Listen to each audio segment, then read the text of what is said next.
Halo teman-teman, jumpa lagi bersama Asiri, alur singkat cerita film. Film yang dibahas kali ini berjudul The Infiltrator yang dirilis pada tahun 2016. Film ini berdasarkan kisah nyata berlatar tahun 80-an, bercerita tentang kehidupan rahasia Robert Mazur menjadi seorang pengusaha pencucian uang demi menangkap kartel narkoba kelas kakap berskala internasional milik Pablo Escobar. Daripada membuat kalian semakin penasaran, langsung saja ke alur ceritanya.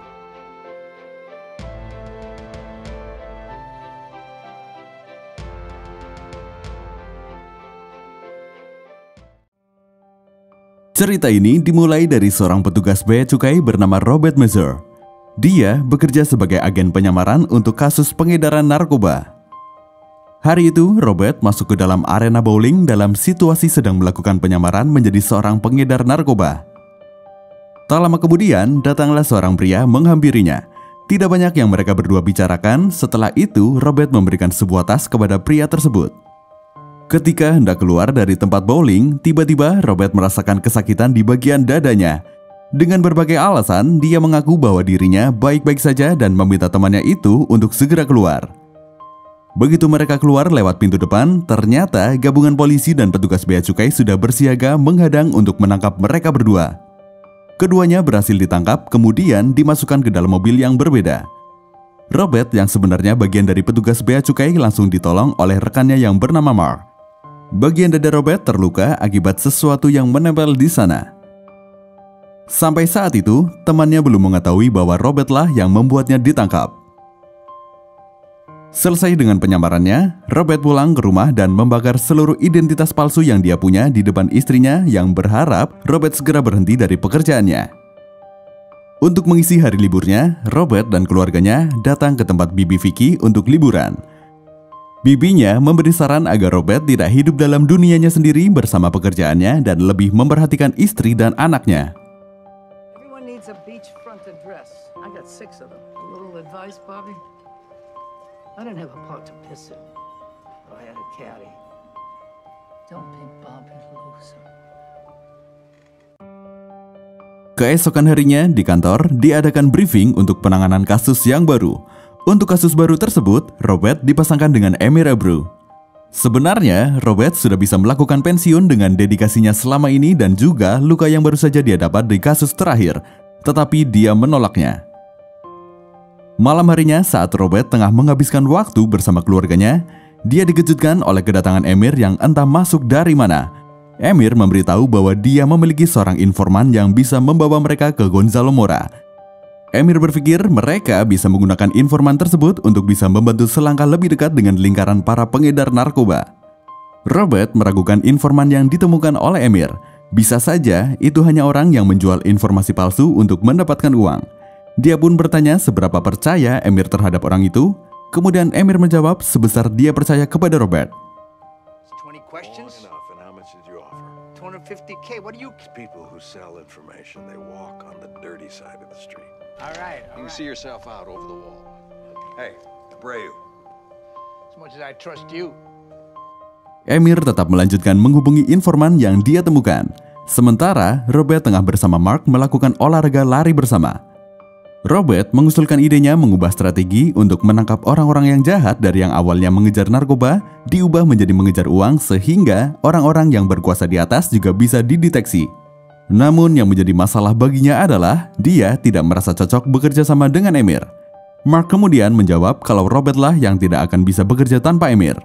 Menurut Mark, Emir adalah jalan masuk bagi Robert.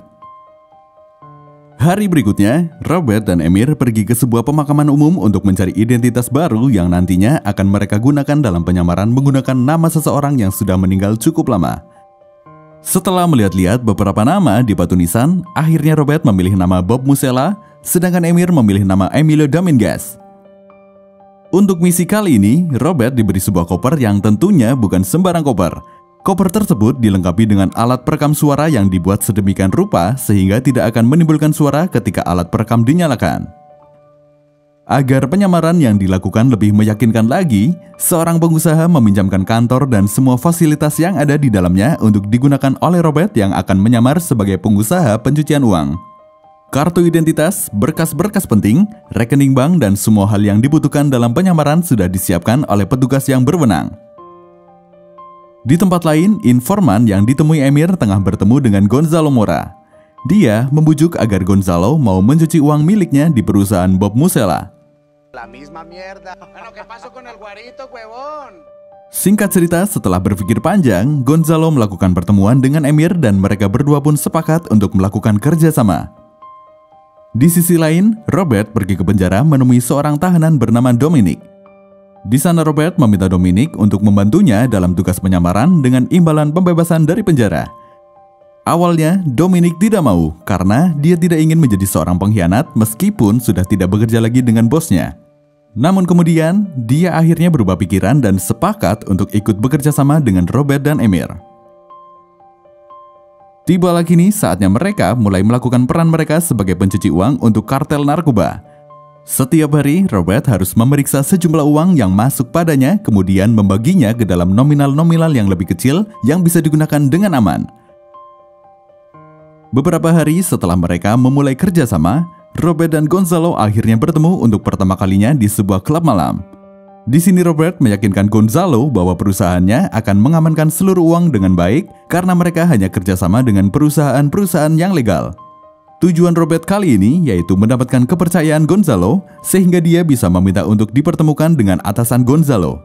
Dengan begitu, dia bisa membujuk agar kartel narkoba mereka mau mencuci uang dengan jumlah yang besar di perusahaannya dari yang biasa dilakukan. Sebagai hadiah dari kesepakatan bisnis mereka, Gonzalo menghadiahi seorang wanita penghibur yang telah dibayar untuk menuruti semua yang diinginkan.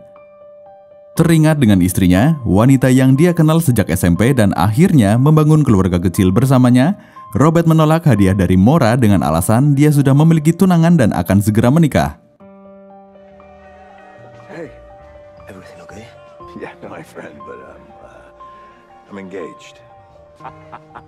Oh yeah, go ahead. Setiap setelah melakukan aksi, Robert dan Emir selalu berdebat karena perbedaan pendapat dalam menjalankan operasi penyamaran mereka. Operasi untuk menangkap kartel narkoba ini mereka beri nama Cash. Operasi ini bertujuan untuk menangkap para pengedar narkoba sampai ke bos-bos besar mereka. Namun, daripada mengikuti alur gerak narkoba yang diedarkan, mereka memilih untuk mengikuti alur uang hasil narkoba. Sehingga orang-orang yang tidak pernah tampak dalam bisnis tersebut pun akan terlihat dari jejak kemana uang itu berjalan. Briefing perkembangan operasi dan langkah-langkah yang akan diambil selanjutnya terus dilakukan. Suatu hari setelah selesai briefing, Robert dikenalkan dengan perempuan bernama Katie yang akan berperan sebagai tunangan sekaligus calon istrinya dalam operasi yang dilakukan. Beberapa waktu kemudian, akhirnya Gonzalo mempertemukan Robert dengan Opsina, seorang pencuci uang yang mengurusi keuangan langsung di bawah Pablo Escobar. Pablo Escobar merupakan pemimpin kartel narkoba terbesar saat itu yang memonopoli peredaran narkoba jenis kokain. Kartel tersebut bernama Kartel Medellin yang berpusat di Kolombia. Menggunakan jet pribadi yang dia akui sebagai miliknya, Robert mengajak Opsina ke sebuah mansion mewah yang dia akui sebagai tempat tinggalnya. Robert meyakinkan Opsina agar mau bekerja sama dengannya dalam pencucian uang milik Pablo Escobar. Tetapi, Opsina masih belum bisa memutuskan dan berkata harus membicarakan dengan bos besarnya dahulu. Pembicaraan mereka hari itu belum mencapai kesepakatan, namun mereka tetap menikmati menghabiskan waktu di mansion tersebut.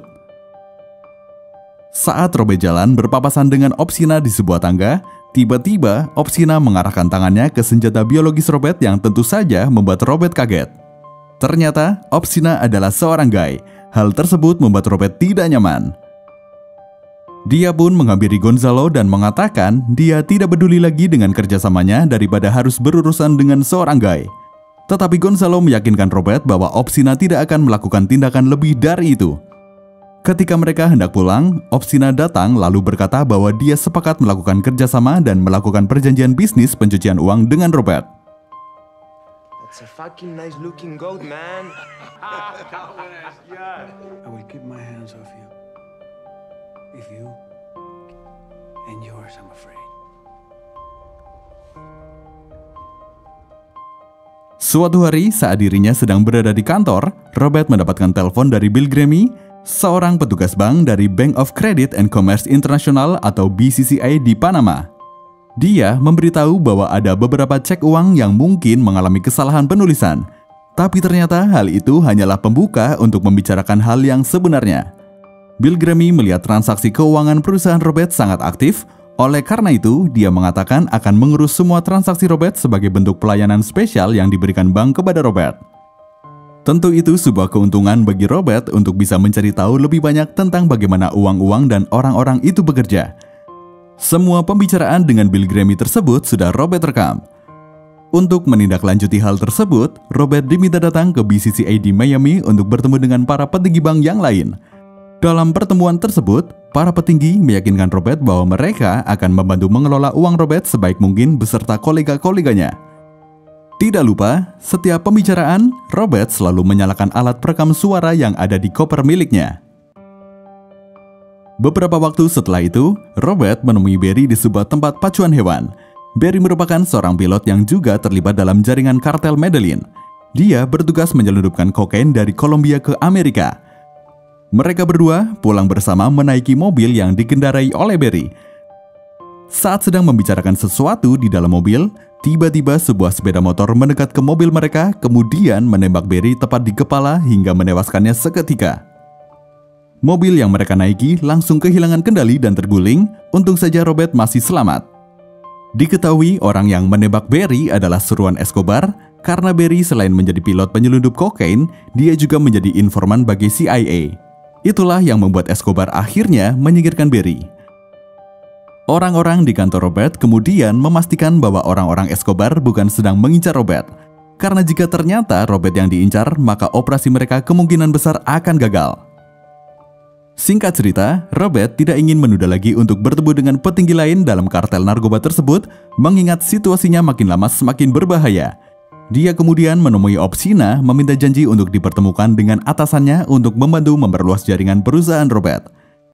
Dengan mata yang ditutup, Robert dibawa ke sebuah tempat untuk dipertemukan dengan Al Caino, seorang pengedar narkoba dan juga distributor kokain yang berada di bawah pengawasan langsung Pablo Escobar. Tapi tidak semudah itu untuk bertemu. Sampai di sana, Robert harus melewati pemeriksaan yang dilakukan oleh seseorang dengan semacam ritual. Orang yang tidak lolos dalam ritual tersebut akan ditembak hingga meninggal.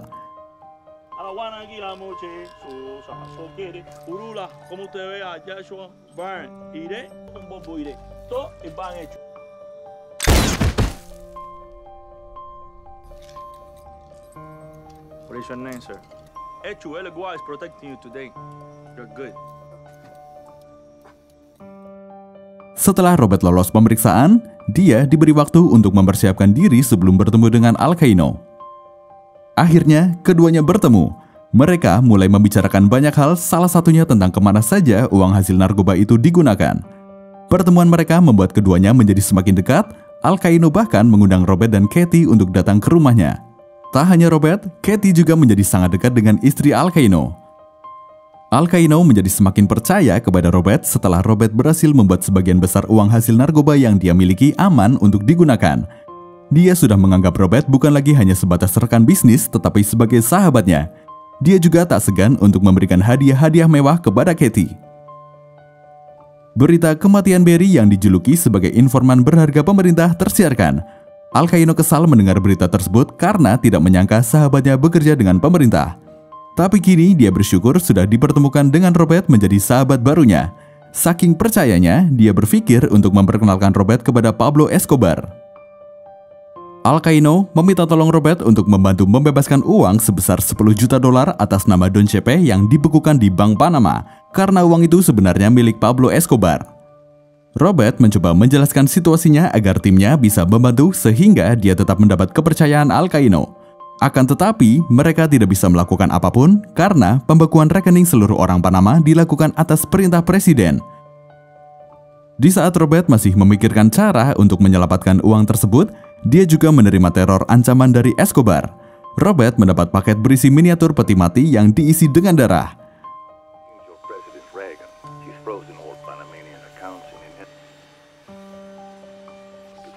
Something's dripping. Take care of it. No, it's all right. Come on, here we go. I'll take care of it. Okay. Shh.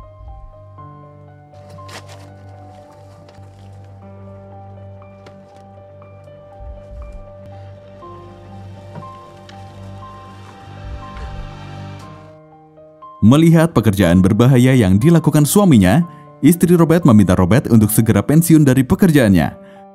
Robert menemui Alcaino agar memberitahu Don Chepe bahwa dia tidak melakukan bisnis di bawah tekanan. Setelah itu, Robert menemui Bill Gramy dan Awan. Mereka berdua adalah pihak-pihak dari BCCI. Sebagai nasabah istimewa di bank mereka, Robert meminta tolong kepada keduanya agar uang $10 juta milik kliennya yang dibekukan di Panama bisa segera dicairkan. Demi kelancaran bisnis yang baru saja terbangun, Awan pun mau membantu, tetapi Robert harus menaikkan depositnya. Awan akan mengatur pertemuan Robert dengan petinggi-petinggi BCCI yang lain. Agar apa yang dia rencanakan berhasil, Robert pun pergi ke Paris sesuai pertemuan yang sudah diatur oleh Awan. Di tengah obrolan mereka, tiba-tiba Katie memotong pembicaraan dan mengumumkan tanggal pernikahannya dengan Robert. Katie mengundang semua orang dalam acara makan bersama tersebut untuk hadir di pernikahan mereka. Setelah itu, Robert melakukan pertemuan dengan seorang kepercayaan Pablo Escobar yang bernama Rudy. Selain dia, Opsina pun turut hadir dalam pertemuan tersebut. Di tengah pembicaraan mereka, koper Robert tidak sengaja terbuka memperlihatkan mesin perekam suara yang tersembunyi di dalamnya. Meski berhasil ditutupi, tapi kejadian tersebut tidak luput dari penglihatan Opsina sehingga Opsina merasa terhianati oleh Robert. Akan tetapi, Opsina malamnya terbunuh di dalam bar oleh orang suruhan Escobar.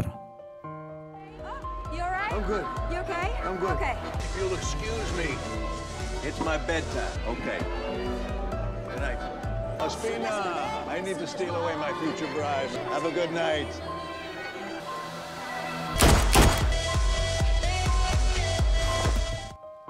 Pagi harinya, ketika Robert dan Katie akan check out dari hotel, Rudy datang menghampiri mereka. Dia memberikan otoritas pada Robert untuk melakukan transaksi uang sebesar $150 juta ke BCCI.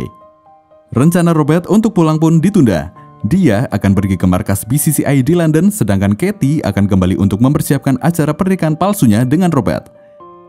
Katie menemui istri Robert untuk mengambil setelan jas pernikahan milik Robert. Di sini terlihat jika istri Robert khawatir ada suatu hubungan antara Katie dengan suaminya. Katie mengatakan semua hal yang dia tahu tentang istri Robert. Melihat Katie yang sebatas rekan kerja saja sampai hafal segala hal tentang istri Robert, hal tersebut menandakan Robert sangat mencintai istrinya. Ketika Robert berada di London, dia mendapat telepon dari atasannya yang memberitahu bahwa saat itu di pelabuhan Miami, Alcaino sedang mempersiapkan pengiriman kokain murni senilai $23 juta. Robert meminta sedikit waktu sampai dia bisa menemui pendiri BCCI, tetapi atasannya tidak bisa mengabulkan permohonannya. Penggerebekan pun dilakukan pada tempat pengemasan kokain dan kediaman Alcaino. Alcaino berhasil melarikan diri dan istrinya berhasil menghancurkan beberapa barang bukti dokumen yang ada di brankas rumahnya. Sepulangnya dari London, Robert langsung mengunjungi rumah Alcaino untuk melihat kondisi istri Alcaino yang masih syok dengan penggerebekan tersebut. Karena sudah sangat percaya kepada Robert, dia menyarankan segala urusan operasi distribusi kokain kepada Robert selama Alcaino bersembunyi. Hubungan pertemanan antara Robert dan keluarga Alcaino membuatnya terfikir untuk menyelamatkan istri Alcaino karena dia sudah tahu apa yang akan terjadi selanjutnya. Robert meminta istri Alcaino untuk segera kembali ke Kolombia, namun istri Alcaino menolak dengan alasan meski berbahaya dia harus melakukan sesuatu untuk menyelamatkan suami dan anaknya. Dalam kondisi tersebut, terlihat Robert dan Katie merasa dilema. Di suatu sisi, mereka sedang menjalankan operasi penyamaran untuk menangkap kartel narkoba, tapi di sisi yang lain, mereka tidak tega mengkhianati kepercayaan tulus yang diberikan Alcaino dan istrinya kepada mereka. Untuk meyakinkan tindakan yang akan dilakukan, mereka kembali menyadarkan diri bahwa itu adalah bagian dari pekerjaan mereka. Tibalah hari pernikahan palsu mereka akan digelar. Segala keperluan sudah disiapkan dengan sangat matang, begitu juga dengan awak media yang akan merekam penangkapan terbesar yang akan terjadi kala itu. Acara pernikahan palsu tersebut menjadi puncak operasi mereka karena seluruh orang-orang yang terlibat dalam kartel narkoba akan hadir sebagai tamu undangan layaknya segerombolan ikan yang akan masuk dalam perangkap. Satu persatu orang-orang yang menjadi target mereka hadir, namun sosok yang paling membuat Robert terkejut adalah Alcaino. Dalam masa persembunyiannya, Alcaino rela mengambil resiko besar hanya untuk menyempatkan hadir ke acara pernikahan Robert. Robert merasa senang dengan kedatangan Alcaino, tetapi sebagian lain dari dirinya tidak menginginkan Alcaino mengambil resiko besar tersebut. Acara pernikahan akhirnya dimulai. Robert berjalan ke altar lebih dahulu untuk menunggu kedatangan Kathy sebagai mempelai wanita. Sebelum sumpah pernikahan dilakukan, pendeta meminta kedua mempelai menghadap kepada seluruh tamu yang hadir. Kathy tidak bisa berhenti merasa bersalah tiap kali melihat istri Al-Qaino tersenyum bahagia kepadanya. Tiba-tiba, mobil polisi datang dengan suara yang nyaring. Gabungan polisi yang tersebar di segala penjuru ruangan bergegas bergerak dan menangkap orang-orang yang hadir di sana. Semua orang berhasil ditangkap tanpa terkecuali. Disinilah penyamaran Robert dan Kathy berakhir. Al-Qaino dan istrinya melihat ke arah Robert dan Kathy dengan tatapan penuh kekecewaan yang teramat besar. Istri Al-Qaino bahkan menyebut mereka sebagai pengkhianat. Mereka masih tidak menyangka bahwa Robert dan Kathy yang ternyata seorang agen penyamaran.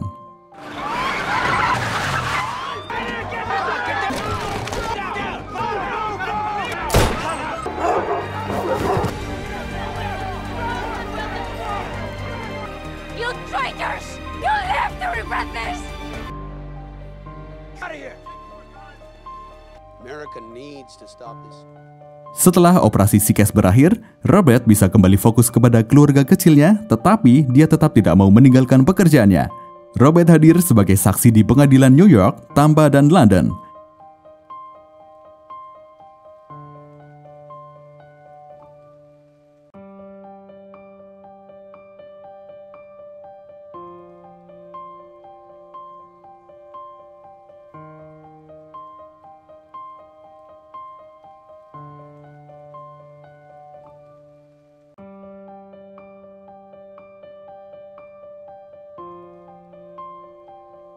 Seperti itulah kisah tentang kehidupan rahasia Robert Messer menjadi seorang pengusaha pencucian uang demi menangkap kartel narkoba kelas kakap berskala internasional milik Pablo Escobar. Terima kasih dan sampai jumpa di alur cerita selanjutnya.